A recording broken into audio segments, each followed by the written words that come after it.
Welcome back my YouTube channel. Kobalay shibon ya kito kibasngaw tanad banpay.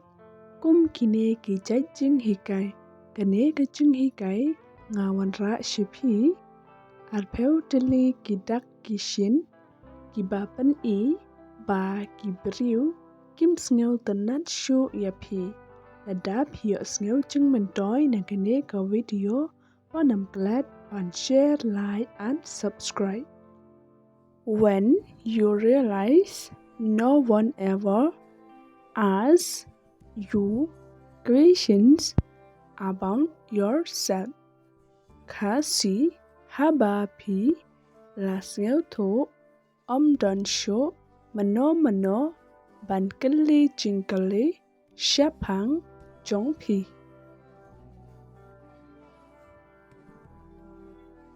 They stop asking question.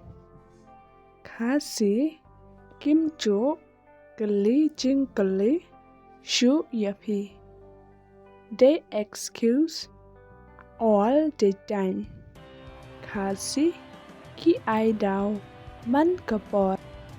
They did talk to you as Australia. Kasi kim kran shu yapi komba julang. When you need them, they always busy and excuse. Kasi haba pidon kam yaki barabar ki pon kam bat ki aidaw. They start acts different around you. Kasi kis dang banle per napi. You feel lonely around them. Kasi pisngel marway hapadeng jongki. You don't know what to talk about. Kasi pimtip shu kumno bankren. They don't support you. Kasi kim kershan shu yapi. People will change when they lose interest in you. Kasi kibriu kin kala. Haba kim sngaw tanat shu yapi. When you are a good person, you don't lose people. People lose you. Kasi haba pilong kibriu kibabha. Pi klem do ya kibriu. Kibriu kido yapi. They start to avoid you. Kasi kis dang banle ker napi.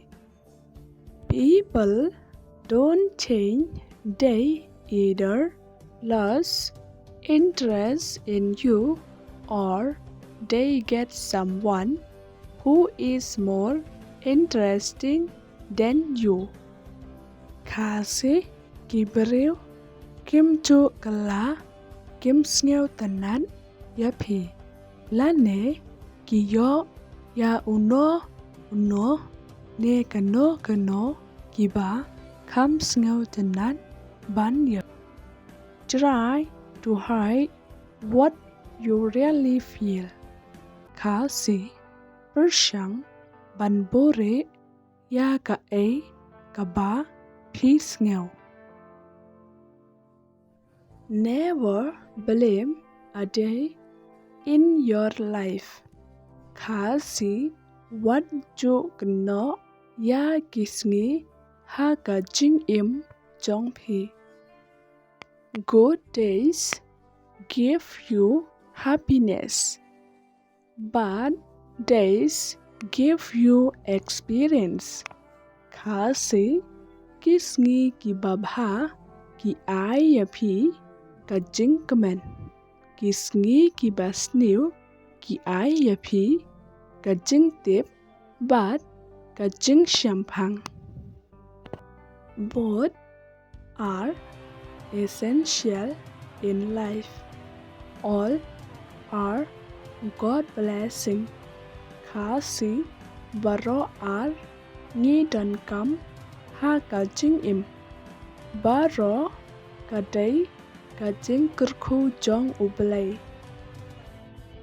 Always believe that today is better than yesterday.